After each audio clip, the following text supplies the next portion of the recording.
దేవునికి మహిమ కలుగును గాక. దేవుడు మరి ఆగస్టు నెలంతా కాచి కాపాడి ఈ సెప్టెంబర్ మాసంలో ఈ మొదటి పునరుద్ధాన దినం దేవుని సన్నిధిలో గడిపే గొప్ప కృపను అల్పులమైన అయోగ్యులమైన మనకు దేవుడు అనుగ్రహించాడు. అందును బట్టి నేను ప్రభును స్తుతిస్తున్నాను. ఈ యొక్క పునరుద్ధానం దినం మందిరానికి కూడుకొచ్చిన మీ అందరికీ నా వందనాలు. అందరికీ ప్రైజ్ ది లార్డ్. ప్రభు మిమ్మల్ని నిండారుగా దీవించునుగాక, ఆశీర్వదించునుగాక, ఆరోగ్యం ఇచ్చునుగాక, నూరంతల బలం అనుగ్రహించునుగాక.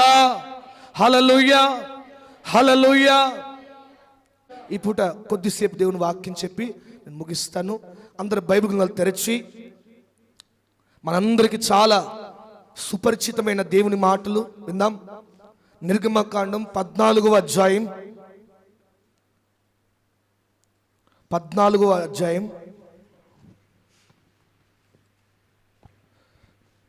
ఒకసారి 15వ వచనం చదవండి, అలాగే 21. అంతలో యెహోవా మోషేతో, నీవేళ నాకు మొరపెట్టుచున్నావు, సాగిపోవుడి అని ఇశ్రాయేలీయులతో చెప్పుము. అలాగే 21. మోషే సముద్రం వైపు తన చెయ్యి చాపగా యెహోవా ఆ రాత్రి అంతయు బలమైన తూర్పు గాలి చేత సముద్రమును తొలగించి దానిని ఆరిన నేలగా చేసెను. చాలు. హల్లెలూయా. చేతులపై చెప్తాం గట్టిగా, హల్లెలూయా. ముందున్న చేతులు తీసుకు ఎత్తండి, చేతులు విశ్వాసంతో మంచిగా ఒక యాక్టివ్నెస్తో ఉండండి. గట్టిగా స్తోత్రం చెప్పండి. హల్లెలూయా, హల్లెలూయా. ఈ పూట నేను ఏ మాట చెప్తున్నాను మీరే జ్ఞాపకం చేయాలి. నేను 3 రెఫరెన్స్లు ఇస్తాను. ఆ 3లో కామన్గా ఏముందో చూడండి. ఇప్పుడు మనం ఇంత 21 వచనం చదివాం. తర్వాత నిర్గమకాండం 10వ అధ్యాయం 13వ వచనం త్వరగా. మోషే ఐగుప్తు దేశం మీద తన కర్రను చాపగా యెహోవా ఆ పగలంతయు ఆ రాత్రి అంతయు ఆ దేశం మీద తూర్పు గాలిని విసరజేసెను. చాలు. అలాగే కీర్తన గ్రంథం 78వ కీర్తన 26వ వచనం. 78వ కీర్తన 26వ వచనం. 78వ కీర్తన 26వ వచనం. ఆకాశమందు తూర్పు గాలి ఆయన విసరజేసెను, తన బలము చేత దక్షిణపు గాలి రప్పించెను. చాలు. హల్లెలూయా. ఈ 3 రెఫరెన్స్ లో మనకేం కామన్ గా అవపడుతుంది?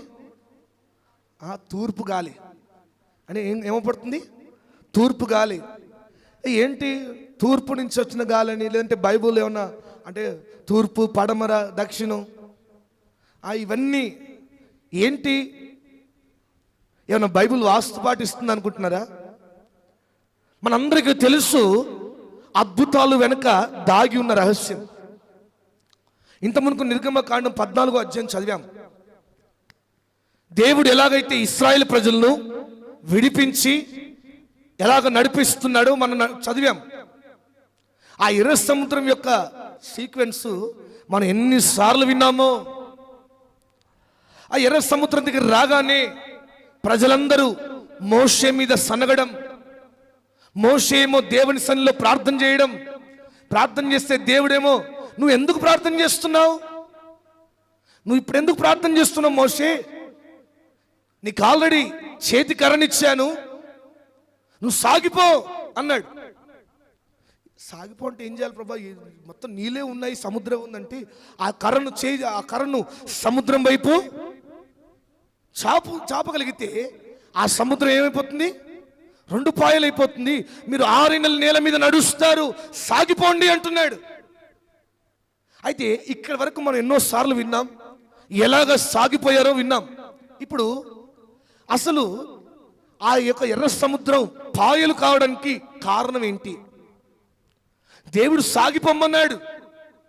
మనం ఒక స్పష్టంగా చదివినట్లయితే అప్పటిదాకా ముందున్న దేవుడు, అప్పటిదాకా ముందు నడిచిన దేవుడు, అప్పటిదాకా ముందు నడిపించిన దేవుడు మోషేను ముందు పెడుతున్నాడు. పెట్టి ఏమంటాడు?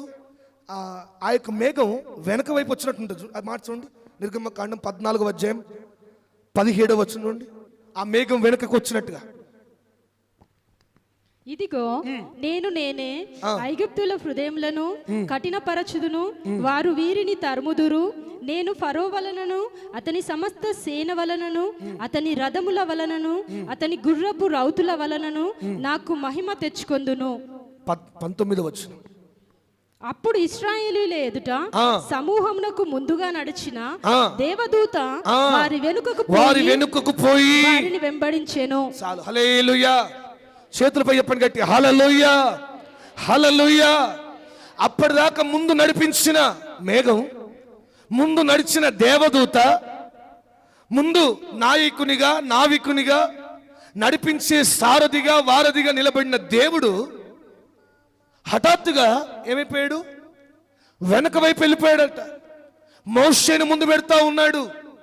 మోషేను ముందు పెట్టి, మోషే నువ్వు ఎందుకు నాకు ప్రార్థన చేస్తున్నావు, ఎందుకు మొరపెడుతున్నావు, సాగిపో.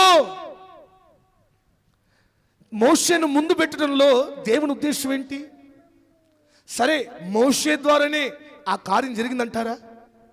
మోషే ద్వారానే అంత పెద్ద ఎర్ర సముద్రం పాయలైందంటారా? దేవుడికి వెనుక వెళ్ళాడు, మోషేను ముందు పెడుతున్నాడు. హల్లెలూయా, హల్లెలూయా. ఈ పూట మనం జాగ్రత్త గమనించగలిగితే ఒక 2 విషయాలు నేను చెప్పి ముగిస్తాను. దేవుని ఉద్దేశం ఏంటో తెలుసా? ఆ సందర్భంలో మనం జాగ్రత్త గమనిస్తే తాను నడిపించాలనుకుంటున్న తీరు, తాను వాళ్ళని వెంబడిస్తున్న తీరు ఆశ్చర్యం అనిపిస్తుంది. ఏంటంటే మోషేను దేవుడు ఎన్నుకున్నాడు. తాను ఎన్నుకున్న మోషేను ముందు పెట్టి తన కార్యాలు మోషే ద్వారా జీవిస్తున్నాడు. హల్లెలూయా. మోషే, అందరూ ఏమని ప్రజలు అనుకుంటున్నారు, అబ్బా మోషే ముందు నిలబడ్డాడు, ఎర్ర సముద్రం పాయలైపోయింది అనుకుంటున్నాడు. కానీ తను వెనుకున్న రహస్యం ఏంటో తెలుసా? మోషేను ముందు పెట్టాడు, తాను వెనకకు వెళ్ళి నిలబడి బలమైన తూర్పు గాలి, ఆ రాత్రంతా ఆ యొక్క బలమైన తూర్పు గాలిని రప్పించాడట. ఏ గాలట? తూర్పు గాలి. బైబిల్లో ఈ పదం చాలాసార్లు, ఒక 8 నుంచి 10 సార్లు మనం వింటాం. యోబు గ్రంథంలో, హోషేయ గ్రంథంలో ఒక ప్రత్యేకమైన తూర్పు గాలి రప్పిస్తా ఉన్నాడు. ఆ బలమైన తూర్పు గాలి ఆ రాత్రంతా బలముగా వీస్తూ ఉంటే సముద్రం 2 పాయలైపోయిందట. అంటే ఇక్కడ దేవుని ఉద్దేశం ఏంటి? దేవుడు ఎన్నుకున్న మోషే ముందు నిలబడితే తనను ముందు పెట్టి తన కార్యాలన్నీ తన ప్రజలకు చేసి చూపించడం. ఈ పూట తూర్పు గాలి గురించి ఒక 2 విషయాలు చెప్తాను. ఇక్కడ ఎర్ర సముద్రం పాయలు కావడానికి ఈ తూర్పు గాలే ప్రధానమైన కారణం. ఈ తూర్పు గాలిని ముందు పెట్టాడు, తూర్పు గాలిని రప్పించాడు. నేను అంటాను, గాలి మనం రమ్మన్నప్పుడు వస్తుందా? మనం రమ్మన్నప్పుడు వచ్చి మనం పొమ్మన్నప్పుడు పోతుందా? ఏమన్నాడు? బలమైన గాలి. ఇంకొక రెఫరెన్స్లో అద్భుతమైన మాట అంటాడు, యెహోవా రప్పించిన గాలి అంటాడు. ఆ మాట చూడండి, హోషేయ గ్రంథం 13వ అధ్యాయం 15వ వచనం. హోషేయ గ్రంథం 13వ అధ్యాయం 15వ వచనం. హోషేయ గ్రంథం 13:15. నిజముగా ఎఫ్రాయిము తన సహోదరులలో ఫలాభివృద్ధి నొందును, అయితే తూర్పు గాలి వచ్చును. యెహోవా పుట్టించు గాలి, యెహోవా పుట్టించు గాలి గాలి అరణ్యములో నుండి లేచును. చాలు. హల్లెలూయా, హల్లెలూయా. దేవుడు పుట్టించిన గాలి, దేవుడు రప్పిస్తున్న గాలి. అంటే సర్వ సృష్టికి ఆయన ఆధారంగా ఉన్నాడు కనుక, సర్వ సృష్టి ఆయన మాటకు లోబడుతున్నాయి కనుక, తన ప్రజల విషయంలో ఏ సమయంలో ఏ నిర్ణయం తీసుకొని ఎలా నడిపిస్తున్నాడో దేవునికి తెలుసు కనుక ఆ ఎర్ర సముద్రాన్ని పాయలు చేసే విషయంలో మోషేను ముందు పెట్టి తూర్పు గాలిని రప్పించాడు. ఈ తూర్పు గాలి ఎంత బలముగా వీచిందంటే సముద్రం పాయలేంత. నాకు చాలాసార్లు అనిపించేది, ఇప్పుడు సముద్రం పాయలేందంటే సరే ఓకే నమ్ముదాం దేవుడు చేయగలడని. మరి సముద్రం పాయలైతే ఇప్పుడు చూడండి, నీళ్లు మొదదాకా పారినాయి కదా, అక్కడ వేయి ఇప్పుడు మనం బాప్తిసం చేయడం పోతే లోపడంతా బురద. ఒక్క రాత్రికి సముద్రం పాయలైపోయింది. సరే దేవుడు చేయగలడు. మరి ఎలాగ ఆరిన నేలగా మారింది? దేవునికి ఒక ప్రణాళిక చూడండి. ఈ గాలిని రప్పించి వారిని ఆరిన నేల మీద నడిపిస్తాను అని మాట ఇచ్చాడా? అలాగే చేసి చూపెడుతున్నాడు, అలాగే చేసి చూపెడుతున్నాడు. ఈ పూట వాక్యం వింటున్న దేవుని బిడ్డలారా, దేవునికి నీ ఎడలో ఒక ప్రణాళిక ఉంది. దేవుని కొరకు నువ్వు నిలబడితే నిన్ను ముందు పెట్టి తన కార్యాలు నీ ద్వారా చేయించడం. నువ్వు నిలబడితే నీ ముందు ఎంతటి పెద్ద సమస్య ఉన్నా తూర్పు గాలి వంటి ఒక బలమైన తూర్పు గాలి రప్పించి దాన్ని పాయలు చేయడం, ఆ సమస్యను రెండుగా చీల్చడం, ఆ ఇబ్బందిని రెండుగా చీల్చడం, ఆ రోగాన్ని రెండుగా చీల్చడం. దేవునికి ఆ ఉద్దేశం ఉంది. తాను అనుకున్న రీతిలో మోషే నిలబడ్డాడు గనుక, తాను చెప్పిన మాటకు మోషే లోబడుతున్నాడు గనుక, తాను నడిపించాల్సిన మార్గంలో మోషే నమ్మకంగా నడుస్తున్నాడు గనుక దేవుడు మోషే మాట ఎప్పుడు నిరర్ధకం కానివ్వలేదు. హల్లెలూయా. మోషే ఏ మాట అయినా చెబితే అది జరగకుండా ఏ రోజు ఆగిపోలేదు. కారణం దేవుడు, కారణం దేవుని కృప, కారణము దేవుని ఆలోచన, కారణం దేవుని నడిపింపు. ఈ వాక్యం వింటున్న దేవుని బిడ్డలారా, నీ ముందు కూడా ఎన్నో సార్లు ఎర్ర సముద్రం లాంటివి వస్తున్నాయి కదా. ఎర్ర సముద్రం లాంటి సమస్యలు, తొలగిపోని సమస్యలు, ఎత్తైన సమస్యలు, నిన్ను ముంచివేసే సమస్యలు, అవి ఏవైనా కావచ్చు. అప్పులనే సమస్యలు కావచ్చు, అనారోగ్యం అనే సమస్యలు కావచ్చు, ఎన్నో ఇబ్బందులు నిన్ను పట్టి పీడిస్తూ ఉన్నాయి కదా. దేవుడు అంటున్నాడు, ఈ పూట మొట్టమొదటిగా నువ్వు నిలబడితే, దేవుడు చెప్పిన మాటకు లోబడి నువ్వు నిలబడితే, దేవుడు వెళ్ళమన్న మార్గంలో నువ్వు నడవగలిగితే, నిశ్చయముగా నువ్వు పలుకుతున్న ప్రతి మాట దేవుడు రూఢిపరచబోతున్నాడు. హల్లెలూయా. దేవుడు నెరవేర్చబోతున్నాడు. ఇది దేవుడు పుట్టించిన గాలి, దేవుడు చీలుస్తున్న వేళ. దేవునికి అసాధ్యమైనది ఏదీ లేదు. బైబిల్లో గాలి ద్వారా కూడా దేవుడు అనేక కార్యాలు చేశాడు. యేసు ప్రభు పునరుద్ధానమైన తర్వాత, ఆయన పరలోకానికి ఆరోహణమైన తర్వాత 40 రోజులు 50 రోజులు ఆ మేడగదిలో ప్రజలందరూ 120 మంది ఎదురు చూస్తున్న వేళ బలమైన గాలి వచ్చిందట. బలమైన గాలి వంటి విభజించబడిన నాలుకలు. ఆ మాట మనం చదువుతాం అపొస్తలుల కార్యంలో.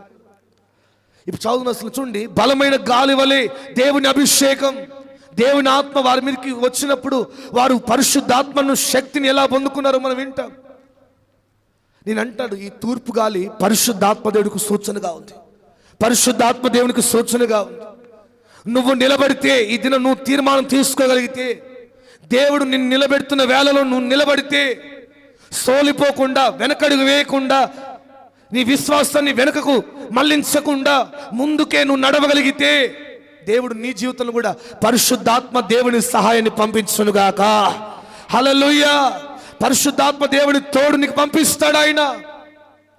చాలా సార్లు మనం ఎర్ర సముద్రం ముందుందని, ఎరికో గోడలు ముందున్నాయని అంటాను. మోషే కూడా మన వంటి మనుష్యుడు కదా. అందుకే మేము దేవుడు మాటి మాటికి మోషేను బలపరిచి నువ్వు ముందుకు నడు ఎందుకంటున్నాడు ఆ మాట.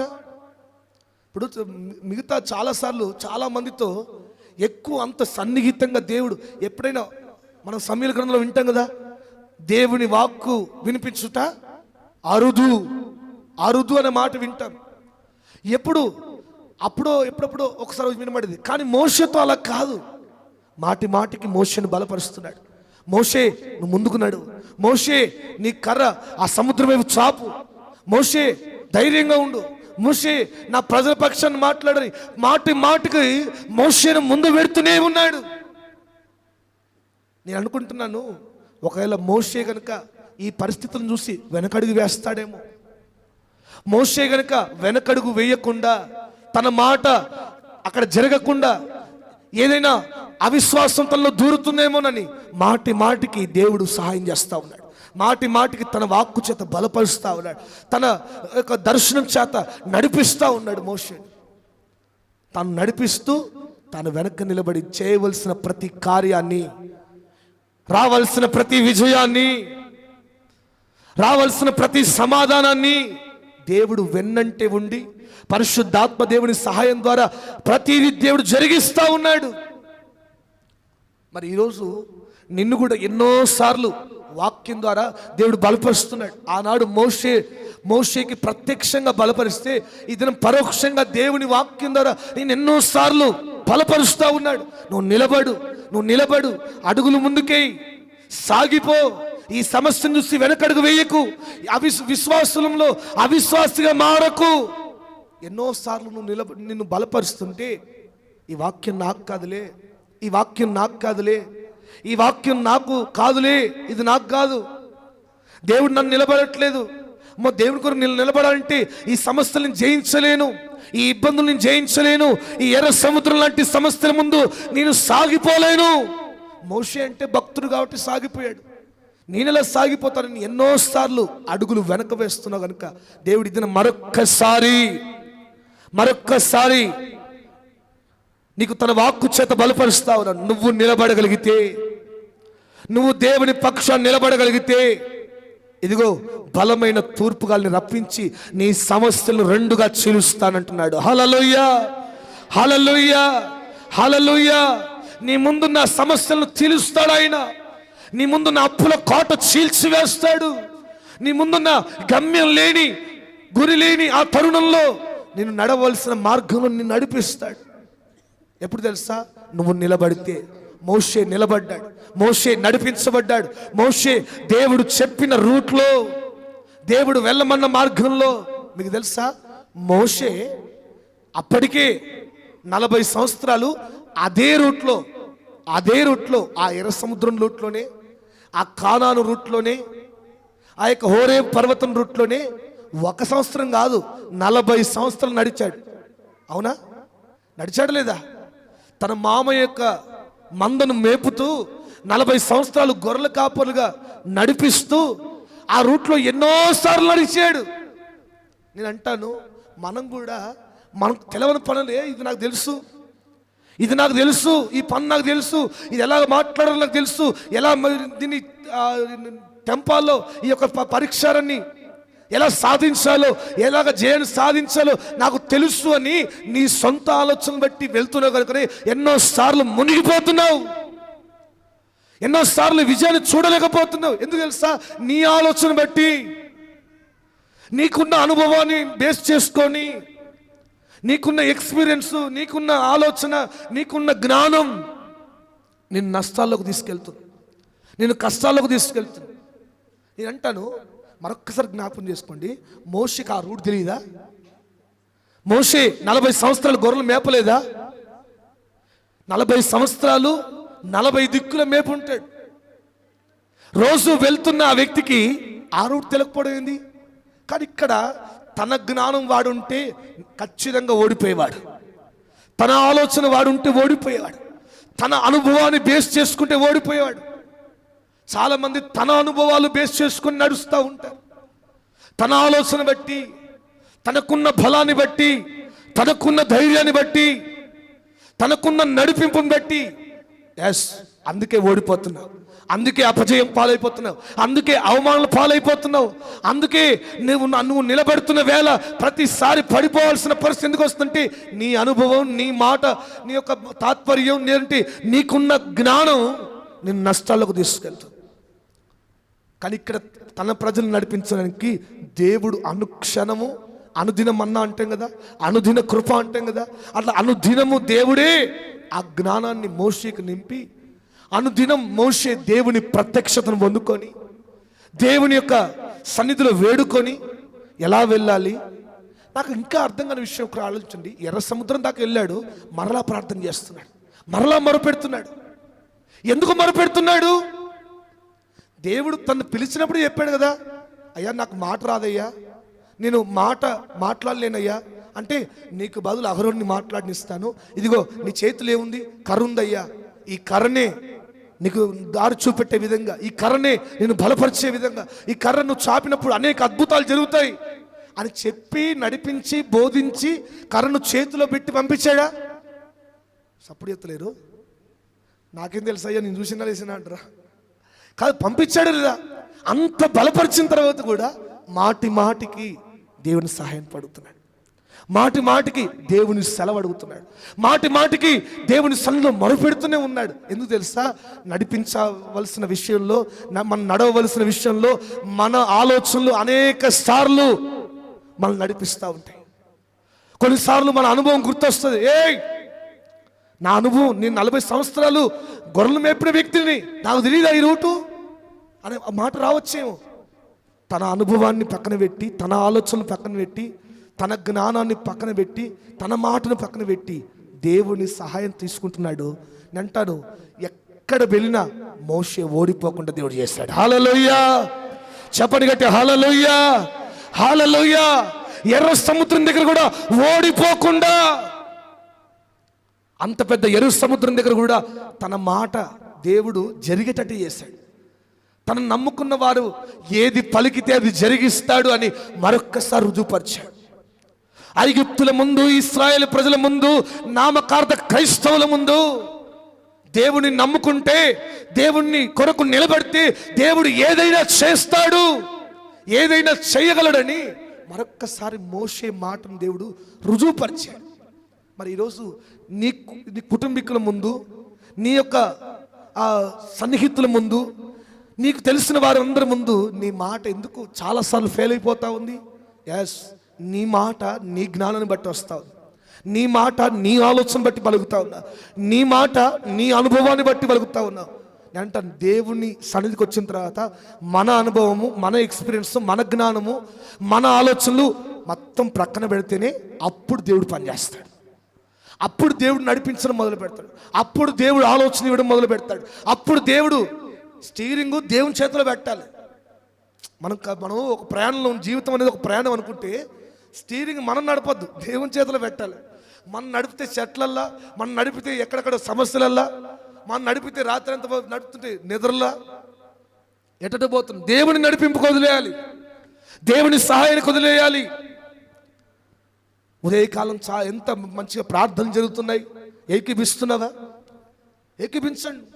ప్రార్థనలు ఏకీభించి దేవుని సహాయాన్ని అనునిత్యం కోరండి. అనుదినం దేవుని సహాయాన్ని పొందుకొని ఆ దినాన్ని ప్రారంభించు. అనునిత్యం దేవుని సహాయాన్ని పొందుకొని మీ పిల్లల్ని సిద్ధపరచు.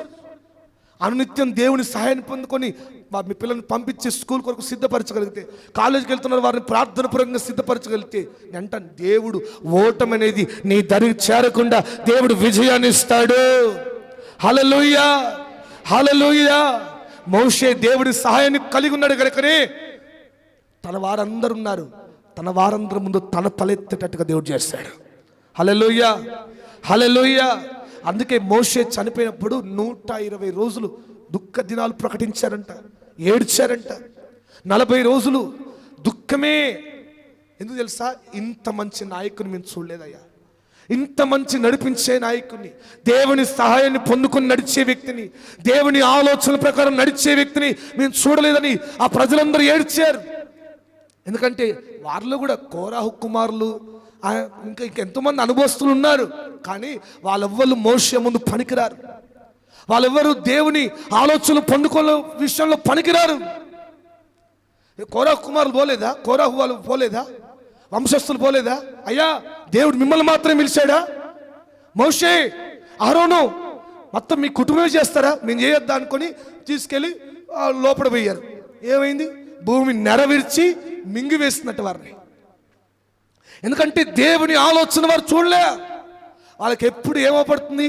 వీళ్ళ కుటుంబం నిలబడుతుంది, వీళ్ళ కుటుంబం. అహరోనేమో ప్రధాన యాజకుడు ఉన్నాడు, మోషే ఏమో యాజకుడు, మిరియామేమో పాటల గుంపు. వీళ్ళ కుటుంబం ఏమోపడుతుంది? ఒక దైవిక జ్ఞానం లేదు. దేవుని సహాయం అందుకొని నేను కూడా వెళ్తాను. ఒకవేళ మోషే వెంట వెళ్ళే వ్యక్తులైతే ఖచ్చితంగా నేను అంటాను, మోషే తర్వాత దేవుడు కోరాహు కుమారులు కూడా దేవుడు అవకాశం ఇచ్చేవాడు నడిపించడానికి. లేదు, వారు సొంతంగా వెళ్ళాడు.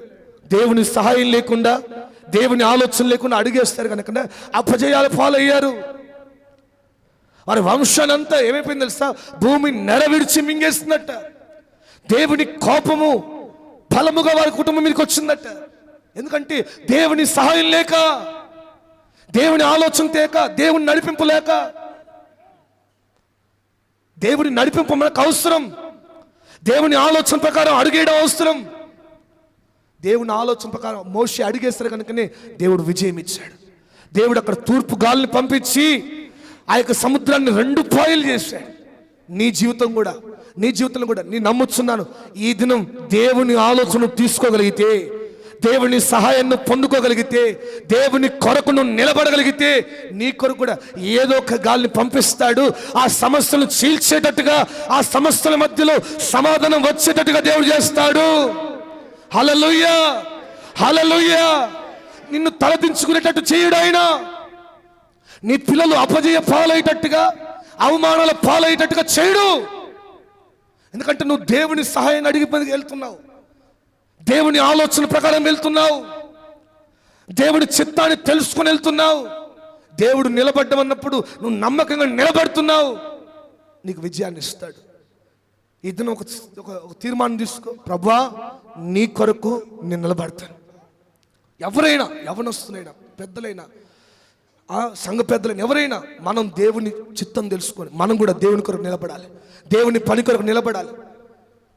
ఇప్పుడు పాటలు పాడే పిల్లలు వారు కూడా ప్రార్థన గుంపులో నిలబడాలి, పరిచర్య గుంపులో నిలబడాలి, దేవుని కొరకు ప్రయాసపడే గుంపులో ప్రతి ఒక్కరూ పాలు పంచుకోవాలి. అలా నిలబడితే తప్పక అపజయం అనేది రానివ్వడాలి, తప్పక ఓటమి అనేది రానివ్వడాయన.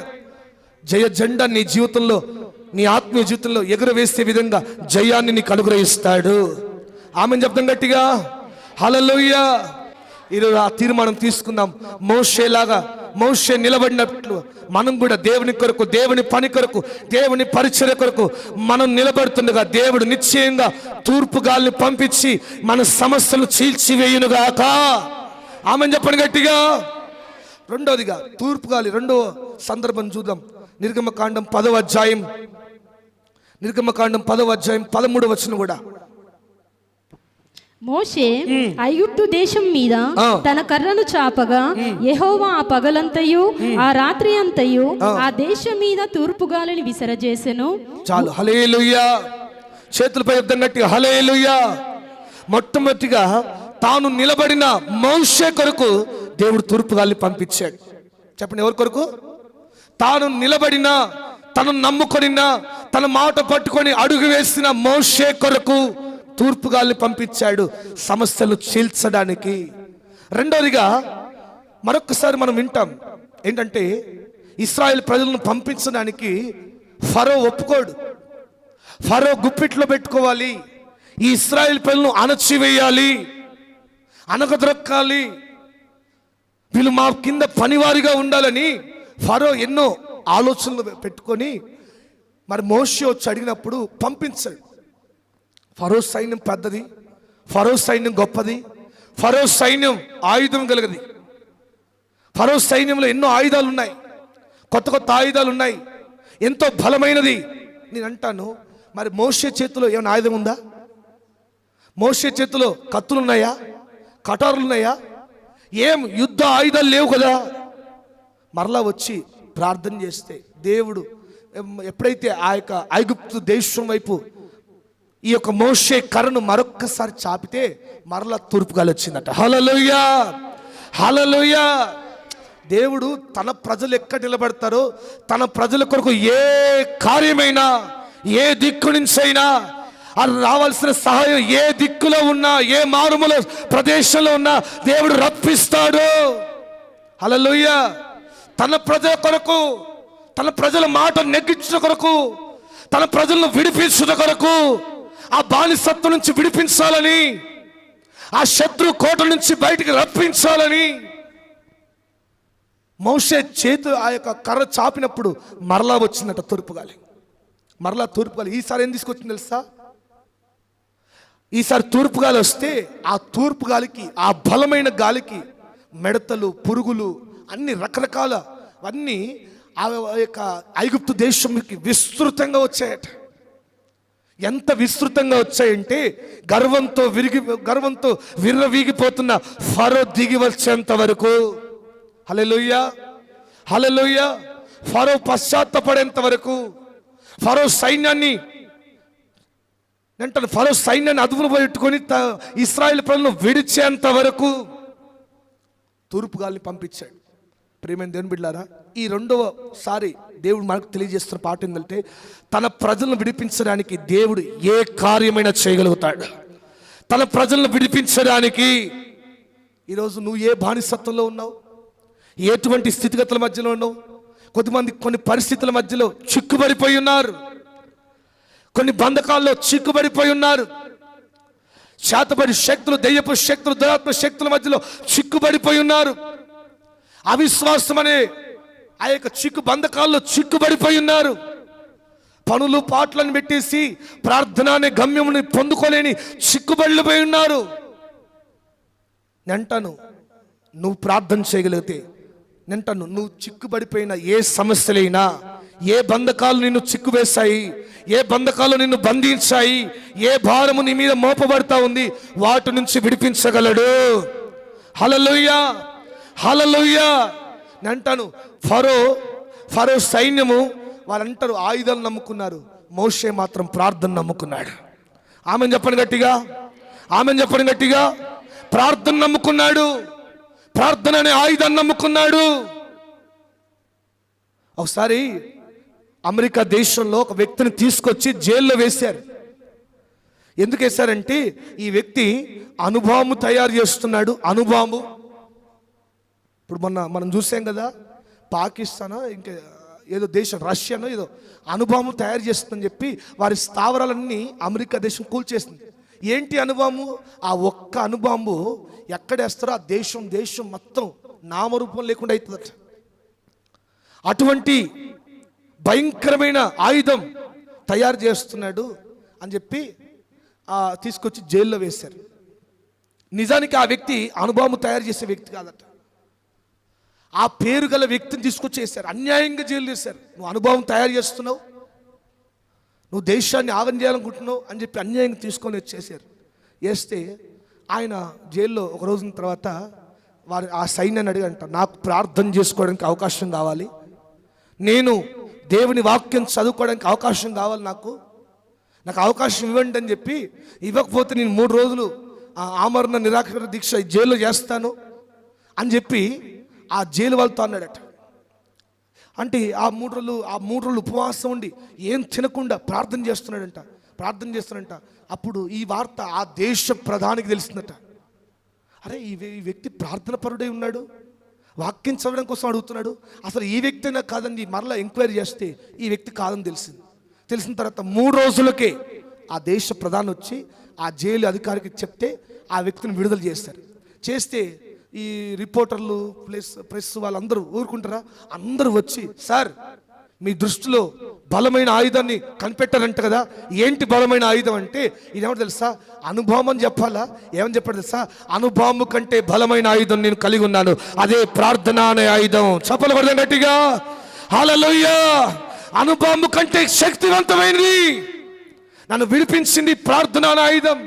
ఈ 3 రోజులు నేను ఉపవాస ప్రార్థన చేశాను, ఈ 3 రోజులు నేను ప్రార్థన అనే ఆయుధాన్ని కలిగి ఉన్నాను. ఈ ప్రార్థన అనే ఆయుధం ముందు ఎంతటి అనుభవం కాదు, ఏ ఆయుధం పనికిరాదు. ఫరో ఆయుధాలు నమ్ముకున్నాడు, మోషే మాత్రం ప్రార్థన నమ్ముకున్నాడు. అందుకే ప్రార్థన పూర్వకంగా కర్రను చాపాడా, తూర్పు గాలి మరలా వచ్చి అంటాను. వీళ్ళ సైన్యం ఏం లేదు కదా, ఇశ్రాయేలు ప్రజలు ఇటుకలు చేయమంటే బాగా చేస్తారు వాళ్ళు. ఇటుకలు కానీ ఏదైనా కట్టడాలు కడతారు, కానీ యుద్ధం చేయమంటే వాళ్ళకి రాదు. ఏదంటే వాళ్ళకి యుద్ధం నైపుణ్యం లేదు, యుద్ధంలో ఆ నేర్పరితనం లేదు. కానీ అటువంటి యుద్ధం సైన్యం లేని మోషే ఒక్కటి నిలబడితే దేవుడు మిడతలు, ఆ పురుగులు అవన్నీ పంపించి ఫరోకు భయం కలిగే విధంగా చేశాడు. అందుకు మొన్న కూడా మన ఒక వార్త మీరు చూసారు లేదు న్యూస్లో, గలిలయ సముద్రం, మంచినీటి సరస్సు, యేసు ప్రభు నడిచిన ఆ గలిలయ సముద్రం అంతా మొత్తం రక్తంగా మారిందట. వార్తలు వచ్చింది, మొత్తం రక్తపు నీరుగా మారిందట. రెడ్ కలర్లోకి, రక్తం కలర్లోకి మొత్తం వచ్చేసిందట. ఏంటి యొక్క ఇలా ఎందుకు మారుతుంది? అది మంచినీటి సరస్సు కదా, దాంట్లో ఉన్న నీళ్లు ఎంతో స్పష్టంగా తేటగా ఉంటాయి కదా. ఏంటి అని చూస్తే వాళ్ళందరూ ఏదో సైంటిస్ట్ ఏం చెప్పారు, ఏదో రియాక్షన్ వాళ్ళని చెప్పారు. మరి న్యూస్ వాళ్ళు మాత్రం యేసు ప్రభు కాలంలో జరిగినట్టుగా మరలా జరుగుతున్నాయని చెప్తున్నారు. హల్లెలూయా, హల్లెలూయా. నేను చెప్పాను టోక్యో దేశంలో సముద్రం కూడా 2 పాయలైపోయింది. ఏకంగా 2.5 గంటలు ఈ ప్రజలు ఇక్కడి నుంచి అక్కడి నడిచేదాకా సముద్రం 2 పాయలైపోయి ఉంది. ఆనాడు జరిగిన అద్భుతాలన్నీ ఈనాడు కూడా దేవుడు ప్రారంభిస్తూ ఉన్నాడు, ఈనాడు కూడా జరిగిస్తూ ఉన్నాడు. తన ప్రజల విశ్వాసాన్ని రూఢిపరచడానికి, తన ప్రజలను బలపరచడానికి. తన ప్రజలు చెరసాల్లో ఉంటే ఆయన మౌనంగా ఉండే దేవుడు కాదు. తన ప్రజల పక్షాన విరుద్ధంగా శాసనం రూపిస్తే ఆయన మౌనంగా ఉండే దేవుడు కాదు. దేవుడు ఏదో ఒక కార్యం చేస్తాడు. నీరో చక్రవర్తి కాలంలో నీరోకు తెలిసిందట, ఎవరో సైన్యములో ఒక 40 మంది యేసు ప్రభు నమ్ముకుంటున్నారంట. నీరో అంటేనే క్రైస్తవులకు విరుద్ధం, క్రైస్తవులను ఎక్కడన్నా చంపివేయాలని కఠినమైన ఆజ్ఞలను తీసుకొచ్చిన వ్యక్తి నీరో. అటువంటి కాలం తెలిస్తే ఒక సైన్యాధిపతిని పంపించాడు. ఆ 40 మంది క్రీస్తును మేము నమ్ముకోం, విడిచిపెడతామంటే వాళ్ళు వదిలిపెట్టాను. లేదంటే తీసుకెళ్ళి ఆ ఎముకలు గడ్డగట్టే చలిలో, ఆ యొక్క ఐసు గడ్డలున్న ఆ యొక్క చలిలో, ఆ యొక్క నదిలో తీసుకొచ్చి వేయండి అని చెప్పాడట. వేస్తే ఆ ఈ సైన్యాధిపతి వచ్చి ఆ 40 మంది ఎవరు చెప్పండి ఎవరు అంటే 40 మంది ముందుకు వచ్చారట. ఈ 40 మంది తీసుకెళ్ళి ఈ యొక్క ఐస్ గడ్డలు, మంచు గడ్డలు ఉన్న దాంట్లో ఆ నదిలో ఆ నీటిలో వేశారంట. వేస్తే ఎముకలన్నీ గడ్డగట్టిపోయేటట్టుగా భయంకరమైన చలి, భయంకరమైన నీళ్లు. ఆ చల్ల నీటిలో వేస్తే ఇక ప్రాణం విడిచిపోయే పరిస్థితిలో కూడా సైన్యాధిపతి అడుగుతున్నాడంట, అయ్యా మీరులో ఎవరైనా ఒక్కరైనా మీరు విడిపించబడాలనుకుంటే మీరు ఒక్కసారి క్రీస్తును వదిలేస్తున్నారని చెప్పండి, మీ కొరకు ఇక్కడ వేడి మంట వేస్తారు, మీ యొక్క ఆరోగ్యం కొరకు అన్ని విధాలుగా వెళ్ళి చూసుకుంటారు అంటే చూడంగా 40 మందిలో ఎవ్వరు రావట్లేదంట. ఒక్క వ్యక్తి మాత్రం బయటకు వచ్చి, అయ్యా నాకు దేవుడు వద్దు, నాకు క్రీస్తు వద్దు, నేను నీరో చక్రవర్తి దేవుడు నమ్ముతానయ్యా అంటే ఆ వ్యక్తిని బతికించారు. సైన్యాధిపతి వచ్చి మరలా అంటున్నారు, అయ్యా 39 మంది ఉన్నారు, మీరు చెప్పండి మీరు నీరో కొరకు నిలబడతారా అంటే ఈ 39 అంటున్నారు, మీ 39 మేము యేసు ప్రభువును సేవిస్తున్నాం, ఆయన కొరకు చావడానికైనా నేను సిద్ధమే నిలబడుతున్నారట. ఎంతసేపు చెప్పినా ఒక్కరు బయట రావట్లేదంట. అప్పుడు నీరో చక్రవర్తి నుంచి ఒక వార్త వచ్చింది, ఎంతమంది బయటకు వచ్చారు అంటే, అయ్యా ఎవ్వరు బయటికి రాలేదయ్యా. అదేంటి ఇక్కడ వీళ్ళందరూ ఆశ్చర్యపోతున్నారు, ఏంటయ్యా అలా చెప్తున్నావు, మరి 40 మందిలో ఒకరు బయటకు వచ్చారు అంటే ఆ ఒక్కని స్థానంలో నేను కూడా వెళ్ళి చచ్చిపోతానడట. ఇంత గొప్ప దేవుడి కొరకు నిలబడుతున్న వీరి కొరకు, వీరితో పాటు చావడానికి నేను కూడా, ఆ దేవుడు ఎంత సజీవుడో నేను నమ్ముతున్నాను. ప్రాణం పోయే పరిస్థితులు కూడా దేవుడిని విడిచిపెట్టేవారు వీళ్ళు కాదు. అంత గొప్ప దేవుడిని కలిగి ఉంటే నిజంగా మా జీవితంలో ఆ నెమ్మది ఉంటే చాలు. ఈ యొక్క నెమ్మది లేని విస్తారమైన ఈ ధనం, ఈ యొక్క ఐశ్వర్యం, ఈ అధికారం మాకేదొద్దు అని చెప్పి వెళ్ళి ఈయన కూడా ఆ యొక్క నీళ్ళలో దునికాడట. 40 మంది చచ్చిపోయారు. దేవునికి చచ్చిపోతూ కూడా వాళ్ళు అంటున్నారు, మేము యేసు రాజు కొరకే బ్రతుకుతాం, యేసు రాజు కొరకే చచ్చిపోతాం. ప్రియమైన దేవుని బిడ్డలారా, మందిరానికి వస్తున్న నీవు ఈరోజు ఆ ప్రార్థన అనే ఆయుధం కలిగి ఉన్నావా? విలువైన ఆయుధం నీ చేతిలో ఉంటే విలువలేని వాటి కొరకు వేదన పడుతున్నావు, చింతిస్తున్నావు, బలహీనమైపోతున్నావు, వెనకడిగేస్తున్నావు. విలువైన ముత్యము లాంటి దేవుని వాక్యం అందించబడుతుంటే ఆ వాక్యం విలువ తెలుసుకోలేని స్థితిలో ఉన్నావు. ఆ వాక్యం విన్నా వెనకడిగేస్తున్నావు. ఆ వాక్యం విన్నా దాన్ని అవలంబించే స్థితిలో లేవు. అందుకే పోరాటాలు విస్తరించబడుతున్నాయి, సమస్యలు విస్తరించబడుతున్నాయి. వాటి కొరకు దేవుని కొరకు నిలబడే తీర్మానం కలిగి, దేవుని కొరకు నిలబడే తీర్మానం కలిగి ఈరోజు నువ్వు నిలబడితే నేను విడిపించడానికి దేవుడు ఎంతైనా, ఎలాగైనా, ఏ సమస్యనైనా దేవుడు నిశ్చయంగా వాటి నుంచి విడిపించగలడు. ఆమెను చెప్పండి గట్టిగా, చేతులపై యుద్ధం గట్టిగా హల్లెలూయా హల్లెలూయా. మొట్టమొదటిగా తూర్పు గాలిని వెంటనే మోషే కొరకు దేవుడు పంపించాడు. తన సేవకుని మాట రూఢపరచడానికి పరిశుద్ధాత్మ దేవుని సహాయం కోరుతున్న మోషే మాట నిరూపించడానికి తూర్పు గాలి పంపించి ఎర్ర సముద్రాన్ని ఆరిన నేలగా మార్చాడు. రెండోసారి తూర్పు గాలి వెంటను ఇశ్రాయేలు ప్రజల మీదకి వారు విడిపించడానికి దేవుడు పంపించాడు. ప్రార్థన చేస్తున్న వారి పక్షాన విడిపించడానికి తూర్పు గాలి రెండోసారి వచ్చింది. మూడో మాట చెప్పి ముగించేస్తాను, చదవండి. హోషేయ గ్రంథం 13వ అధ్యాయం 15వ వచనం. హోషేయ గ్రంథం 13:15. హోషేయ గ్రంథం 13:15.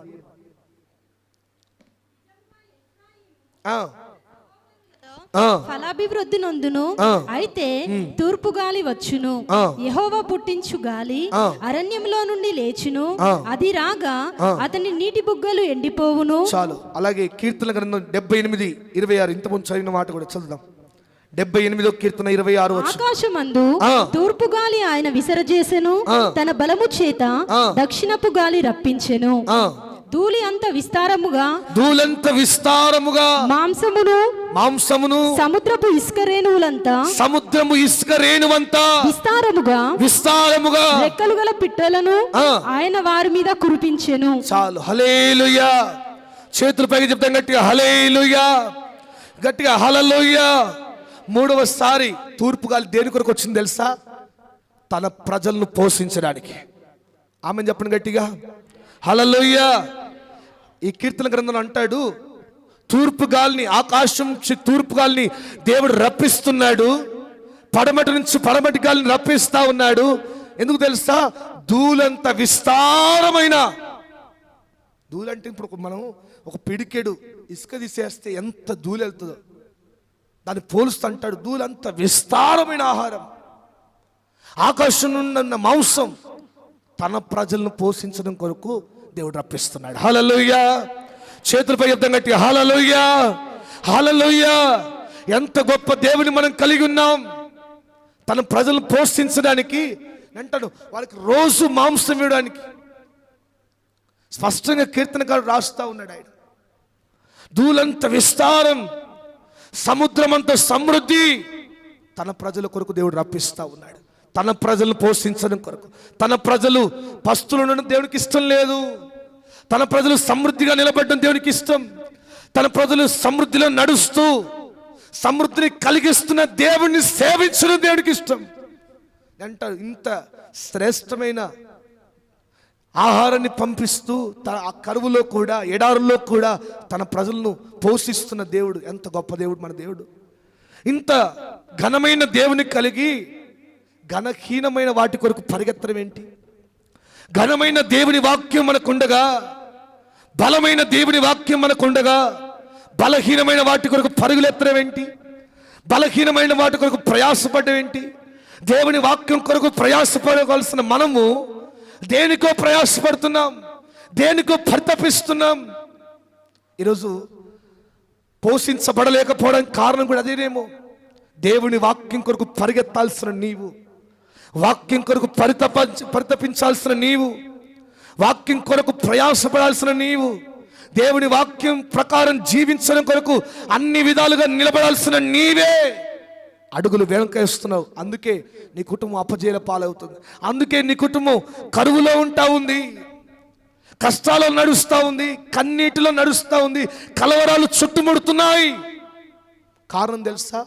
పోషించే దేవుడు మీద ఆధారపడక, పోషించే దేవుని మీద ఆలోచించక, పోషించే దేవుణ్ణి ఆనుకొని బ్రతకక, లోకపు వాటి కొరకు, లోకంలో జరిగే వాటి కొరకు, లోక ఆచారంలో మునిగి తేలుతూ, లోకపు సాంప్రదాయాల్లో అడుగులు వేస్తూ, వాటి మధ్యలో నువ్వు నడుస్తే ఎలాగ దేవుడు పోషిస్తాడు? ఎలాగ నిన్ను కరువులో నుంచి తప్పిస్తాడు? ఎలాగ నీ కలతలని తీసివేస్తాడు? ఎలాగ నీ కలవరాలు కొట్టివేస్తాడు? దేవుని కొరకు నిలబడాలి, దేవుని కొరకు నిలబడాలి. ఇదే తీర్మానం తీసుకో. దేవుని కొరకు ఎంతైనా ఎలాగైనా నేను ప్రయాసపడాలి, పరితపించాలి. దేవుడు మౌనంగా ఉండే దేవుడు కాదు. తన కొరకు పని చేస్తున్నా, ప్రయాసపడినా, పాటలు పాడినా, మనం ఏ పని చేసినా దానికి రెట్టింపు ప్రతిఫలం మన కన్నులతో చూసే విధంగా దేవుడు చేస్తాడు. ఆమెను చెప్పండి గట్టిగా, చేతులపై చెప్పండి గట్టిగా, హల్లెలూయా, హల్లెలూయా. అంటాను, పరిచర్య చేసే బిడ్డలకు ప్రతిఫలం ఉంది, పాటలు పాడే బిడ్డలకు ప్రతిఫలం ఉంది, ప్రార్థన చేసే బిడ్డలకు ప్రతిఫలం ఉంది, పనులు చేసే బిడ్డలకు ప్రతిఫలం ఉంది. దేవుని కొరకు ఒక్క అడుగు ముందుకేసిన వారికి తప్పక ప్రతిఫలం ఉంది. ఆ ప్రతిఫలం నువ్వు కన్నులారా చూడబోతున్నావు ఈ సంవత్సరం. నమ్మండి గట్టిగా, హల్లెలూయా, హల్లెలూయా. ఈ దినం నమ్ము. నువ్వు ప్రార్థన చేసే గుంపులో ఉన్నావా?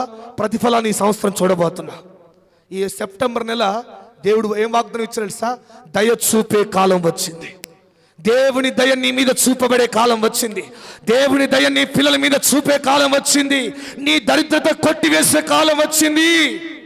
నువ్వు దీవించబడే కాలం వచ్చింది. ఈ కాలంలో దేవుని అనుకో. ఈ కాలంలో దేవుని కొరకు నిలబడు. ఈ కాలంలో దేవుని కొరకు అడుగులేయి. ఈ కాలంలో దేవుని కొరకు పరిచర్య చేయి. దేవుని కొరకు ప్రయాసపడదాం. ఈ సంవత్సరం కూడా ప్రార్థన చేస్తున్నాం రోజు. మరి మొన్నటి నుంచి కూడా ఈ సంవత్సరం కూడా దేవ సభలు జరగాలి, సువార్త సభలు జరగాలి, అనేకులకు సువార్త అందించబడాలి.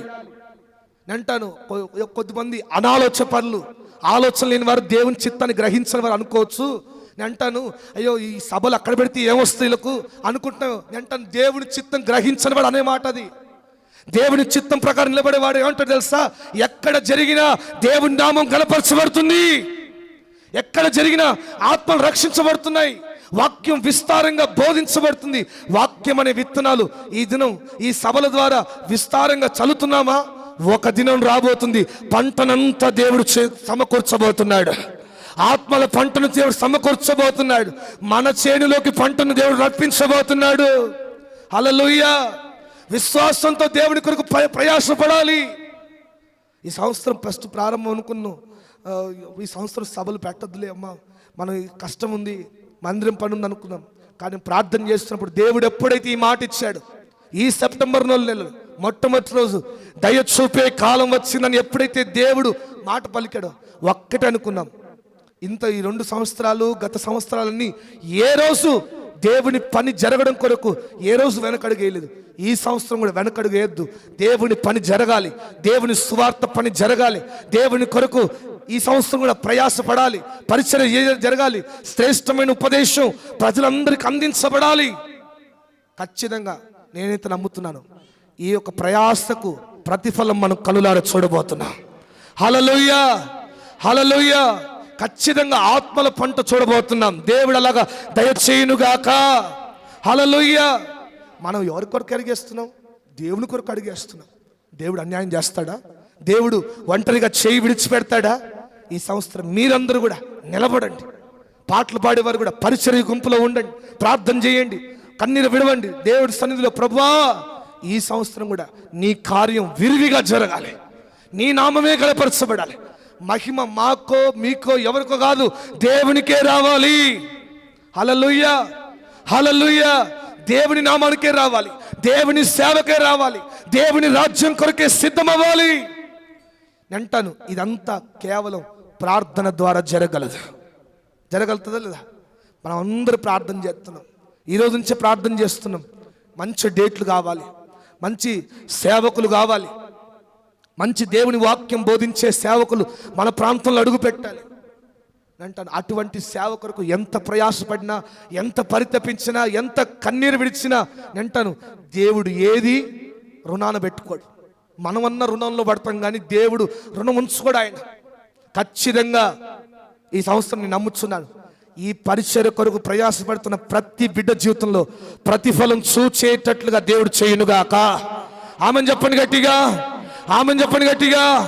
హల్లెలూయా, హల్లెలూయా. ప్రార్థన పూర్వకం కనిపెట్టండి. ఈ దినం నుంచి రోజు అదే ప్రార్థన చేస్తున్నాం. ఈరోజు సాయంకాలం 7వ రోజు అందరు తప్పకుండా రండి, ప్రార్థన చేద్దాం. మీ కుటుంబ పోషణ కొరకు భయపడకండి, దేవుడు తప్పక పోషించబోతున్నాడు. హల్లెలూయా, హల్లెలూయా. దేవుని కార్యాల కొరకు అడిగేయడం కొరకు భయపడద్దు, దేవుడు పోషిస్తాడు, దేవుడు నడిపిస్తాడు. అదే విశ్వాసంతో అంటాను, ప్రజలకు ఆహారం పెట్టడానికి తూర్పు గాలినే పంపించాడు. హల్లెలూయా. బలమైన గాలి వీచేటట్టుగా చేశాడు. ఒక్క గాలికి పిట్టలన్నీ రాలిపడి ఎవరికి కావాల్సిన మాంసం వాళ్ళకి వచ్చిందట. ఎవరికి కావాల్సిన మాంసం, ఎవరికి కావాల్సిన ఆహారం, సమృద్ధైన ఆహారం, సముద్రమంతా సమృద్ధైన ఆహారం దేవుడు పంపించాడు. మనకు కూడా పంపిస్తాడు, మన పిల్లల జీవితంలో కూడా పంపిస్తాడు. పోషించే దేవుడు. నా దినం ఒక స్టేటస్ పెట్టని చూసారా మీరు? ఒక క్యాన్సర్ పేషెంట్ ఆయన చెప్తున్నాడు, ఒకప్పుడు నేను క్యాన్సర్ పేషెంట్ని, అన్నం తినడానికి కూడా అయ్యో ఏ తిన్న రక్తపు కూడుగా బయటకు వచ్చేది. కానీ కీమోథెరపీ జరుగుతున్నా కూడా దేవుడు ఆహారం తినేంత బలం ఇచ్చాడు. ఈరోజు ఎక్కడ పోయిన బలమైన దేవుని సాక్షిగా వాడబడుతున్నాడు. ఆయన చెప్తూ ఒక మాట అంటాడు, దేవుడు తన పిల్లలను పోషించడం దేవునికి తెలుసు. ఏ టైంలో ఎలాగా ఏ విధంగా ఏ రీతిలో పోషించాలో దేవునికి తెలుసు. మనమే కంగారు పడుతూ ఉంటాం, మనమే మన పిల్లల కొరకు కలవరపడుతూ ఉంటాం. అమ్మో నా పిల్లలు ఎట్లా నడుస్తారు, నా పిల్లలు కొంతమంది అంటుంటారు నా పిల్లలకు జ్ఞానమే లేదయ్యా, ఎట్లా బతారో ఏమో అంటాను. నీకంటే మహామేధావి దేవుడు మనకున్నాడు. ఆ తన జ్ఞానం ఇస్తే గొప్ప విషయం. మనుషుల జ్ఞానం వద్దు, ఈ మనుషుల జ్ఞానం మనకు అవసరం లేదు అనుకుని వాడు ప్రార్థన చేయాలి. ప్రభా చూడు, సొలొమోను జ్ఞానం కావాలి ప్రభా, జ్ఞానం కావాలి. జ్ఞానం పొందుకుని ఏం చేశాడు? జ్ఞానహీనుడిగా మారిపోయాడు. భక్తుని కడుపులో పుట్టిన సొలొమోను, బలమైన కార్యాలు చేయవలసిన సొలొమోనే లోక జ్ఞానం ఎక్కువైతే అట్లే ఉంటుంది. అంటే దేవుని జ్ఞానం కావాలి, దేవుని కొరకు నడిచే జ్ఞానం కావాలి, దేవుని కొరకు పరితపించే జ్ఞానం కావాలి, దేవుని కొరకు ప్రయాసపడే జ్ఞానం కావాలి. ఇది నుంచి మీరు అందరూ ప్రార్థన చేయండి. దేవా ఈ సంవత్సరం కూడా సభలు జరిగించు, మరి మంచి తారీఖులు కన్ఫర్మ్ కావాలి, మంచి డేట్స్ కన్ఫర్మ్ కావాలి, మంచి వాతావరణం కావాలి. అన్నిటికంటే ముఖ్యంగా మంచి దైవజనులు మన ప్రాంతానికి రావాలి. ఈ సంవత్సరం వాక్యపు విత్తనాలు సమృద్ధిగా మంచి నెలలో విత్తబడాలి. ఈ సంవత్సరం దేవుడు ఆ కృప మీ అందరికీ దయచేయునుగాక. ఆమెను చెప్పండి గట్టిగా, దయచేయునుగాక. తన ప్రజలను పోషించడానికి గాలిని పంపించిన దేవుడు నిన్ను పోషించడానికి ఆయన అనేక ఆధారాలు పంపించునుగాక, అనేక అవకాశాలు కూడా నీకు కలిగించునుగాక. నిశ్చయంగా ఇది నమ్ముదాం. మొట్టమొదటిగా తన కొరకు నిలబడిన మోషే కొరకు తూర్పు గాలి వచ్చింది. రెండవదిగా తన ప్రజలను విడిపించడానికి, బానిసత్వం నుంచి, చెరసాల నుంచి, ఆ యొక్క ఇబ్బందుల నుంచి విడిపించడానికి దేవుడు తూర్పు గాలి పంపించాడు. మూడవదిగా తన ప్రజలు సమృద్ధిగా పోషించబడడానికి తూర్పు గాలి పంపించాడు. ఈ దినం మీ అందరి జీవితంలో పరిశుద్ధాత్మ గాలి వీయబోతా ఉంది. ఇదిగో నువ్వు కోల్పోయినా, నువ్వు అవమానపడినా, నువ్వు నిందలు పడినా అవన్నీ తొలగిపడే విధంగా, ప్రతిఫలాన్ని కుమ్మరించే విధంగా దేవుడు సహాయం చేయునుగాక, దేవుడు సహాయం చేయునుగాక. ప్రభు బల్లో పాలు పొందుతున్న బిడ్డలందరూ ఒకటే తీర్మానం చేసుకుని, ప్రభువా ఇంతకాలం నీ మాటలు వింటున్నాను, ముత్యముల్లాంటి నీ మాటలు వింటూ కూడా మురికి జీవితాన్ని కలిగి ఉన్నానయ్యా. ఈరోజు నీ వాక్యం వింటున్న నేను నీ కొరకు నిలబడాలి, నీ కొరకే నిలబడాలి, నీకు పేరు తెచ్చే బిడ్డలుగా మారాలి, నీకు మహిమ తెచ్చే బిడ్డలుగా మారాలి. మనం పాట పాడిన దేవునికే మహిమ రావాలి, మనం పరిచయం చేస్తున్న దేవునికే మహిమ రావాలి, మనం ప్రార్థన చేస్తున్న దేవునికే మహిమ రావాలి. మహిమ మనకు రావద్దు. ఎప్పుడైతే మహిమ పేరు, ఆ పలానా వ్యక్తి బాగా పాడుతున్నాడు, పలానా సిస్టర్ బాగా పాడుతుందండి, పాపం పలానా టీం అందరూ స్టేజ్ మీద బాగా పాడుతున్నాడు, చక్కగా పాటలు, సంతోషం, దేవునికి మహిమ వచ్చింది. అట్లాంటి పాటలు పాడిన స్టేజ్ అంతా అయిపోయిన తర్వాత కిందకి వచ్చి కూర్చో జరుగు అన్నాం అనుకో, చూడు వీళ్ళు పాటల వరకే ఉట్టిదే, ఇదంతా పాటల బ్యాచ్ కానీ పరిచయం చేసే బ్యాచ్ కాదు అనుకుంటారు. నువ్వు కూర్చున్నావు, ఒక వ్యక్తులు వచ్చి అక్కడ సీట్ లేక ఎట్లో కరెక్ట్ అటు తిరుగుతున్నారు. అప్పుడు నువ్వేం చేయాలి? లేచి అంకుల్ సీటా ఇక్కడ కూర్చోండి అని చెప్పి సరి చేయాల్సింది నీవు. అట్లా అనుకో, అబ్బా నిజంగా చూడు దేవదూతలా ఉండరు, వీళ్ళు ఎంత పాటలు పాడరు, అంత పరిచయం చేస్తారు అనుకుని వాళ్ళ మనసు కూడా దీవిస్తారు. అంతేగాని నువ్వే ఆ కుర్చీలో కూర్చుంది అనుకో, ముసలాయిడు వచ్చి అక్కడ తిరుగుతుంటే నువ్వు అయిపోయింది అనుకో, అమ్మో ఎంత గర్విష్ఠుడు, ఇది ఉట్టి ఆ పాటల వరకే అనుకుంటారు. అట్లాంటి గుంపులో ఉండొద్దు. దేవుని కొరకు నిలబడి దేవుని పేరు తెచ్చి దేవుని మహిమ తెచ్చే గుంపులో మనం ఉందుముగాక. ప్రార్థన చేద్దాం. అందరు మోకరించి ఈ దినం మన కొరకు పరిశుద్ధాత్మ గాలి వీయబోతా ఉంది. అందరు మోకల మీద అందరు మోకరిద్దాం. దేవా నిన్ను నమ్ముకున్నాం, మా కొరకు నువ్వు నిలబడే దేవుడు అని అందరు మోకరించి అడుగుదాం.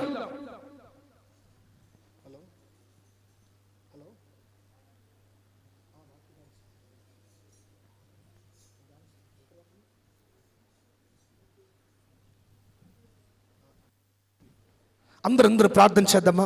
అమ్మ ఎవరు మౌనంగా ఉండదు, అందరూ మోకరించండి. అందరూ మోకరించి రెండు చేతులు ఆకాశం వైపెత్తి, దేవా నీకు స్తోత్రం నాయన, దేవా నీకు వందనాలు ప్రభువా.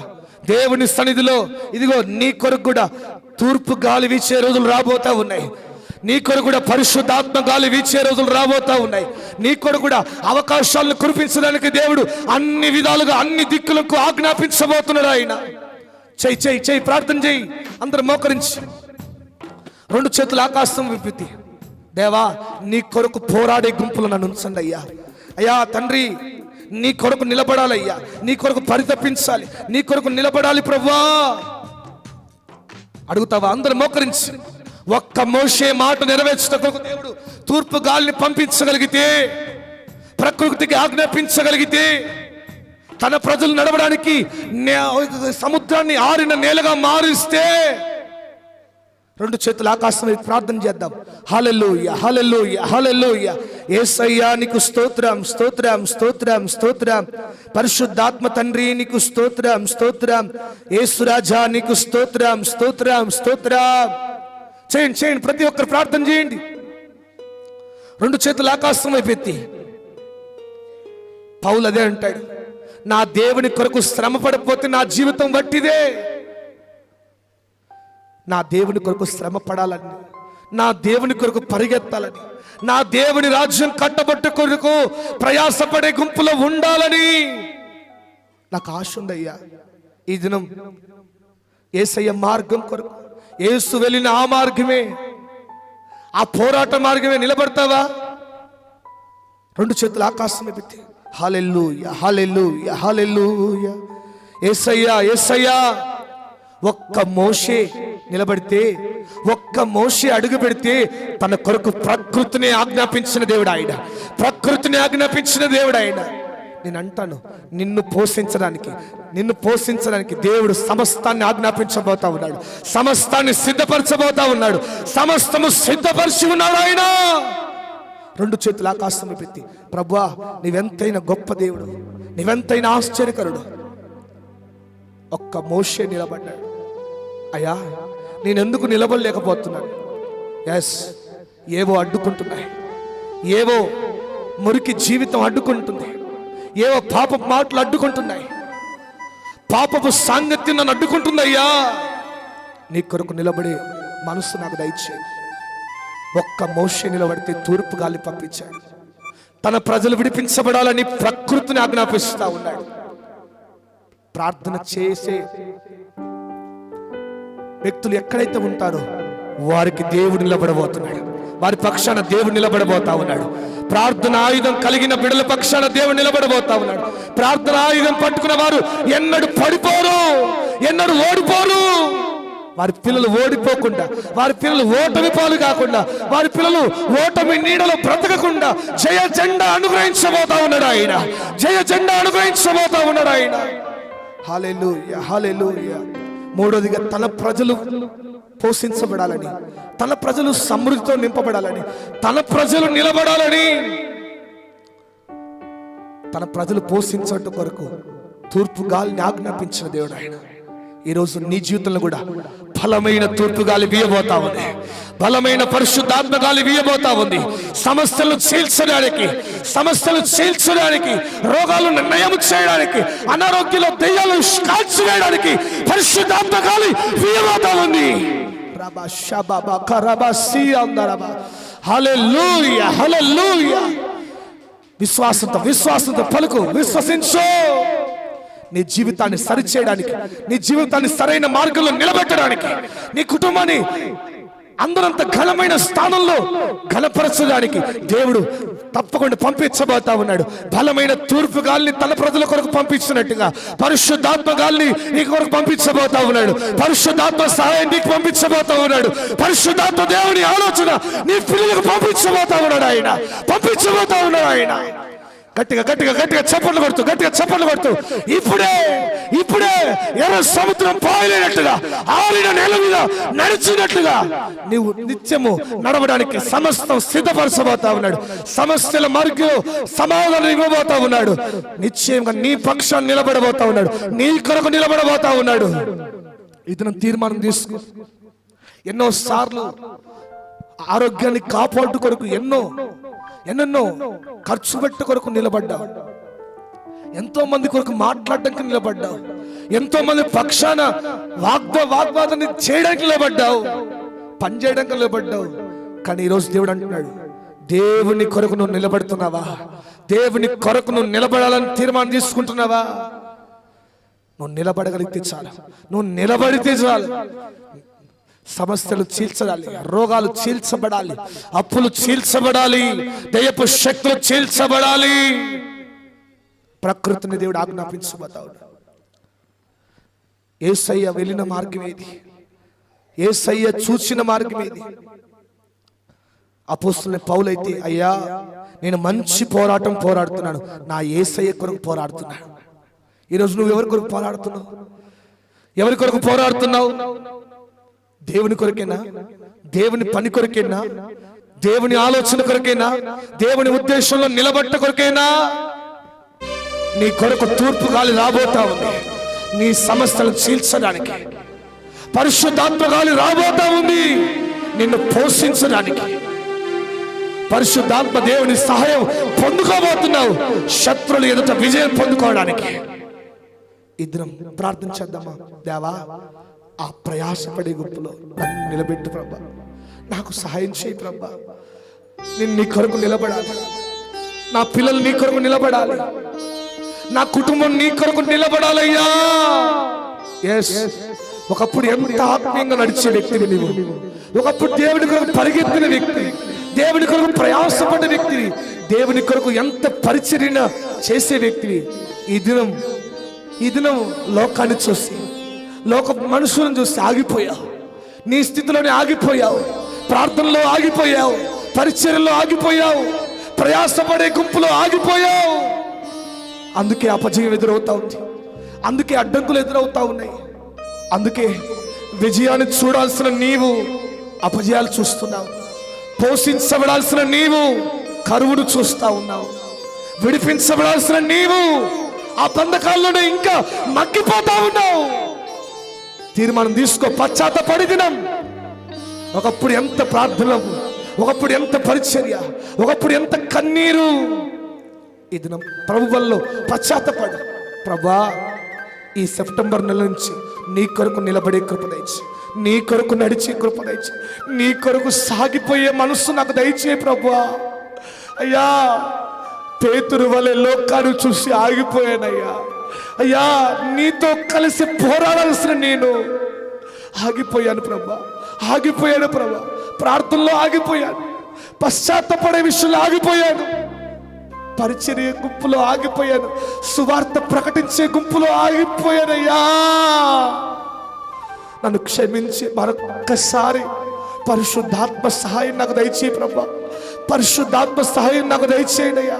బలమైన తూర్పు గాలిని పంపించండి అయ్యా, ఈ సమస్యని, ఎర్ర సముద్రాన్ని చీల్చడానికి. ప్రార్థన చేద్దాం, కన్నీళ్ళు విడుస్తూ. దేవా, ఇకనైనా నీ కొరకు నడుస్తాను, నీ కొరకు పోరాడతాను, నీ కొరకు నడుస్తానయ్యా అని తీర్మానం తీసుకుంటావా? తీసుకో, కన్నీళ్ళు విడువు.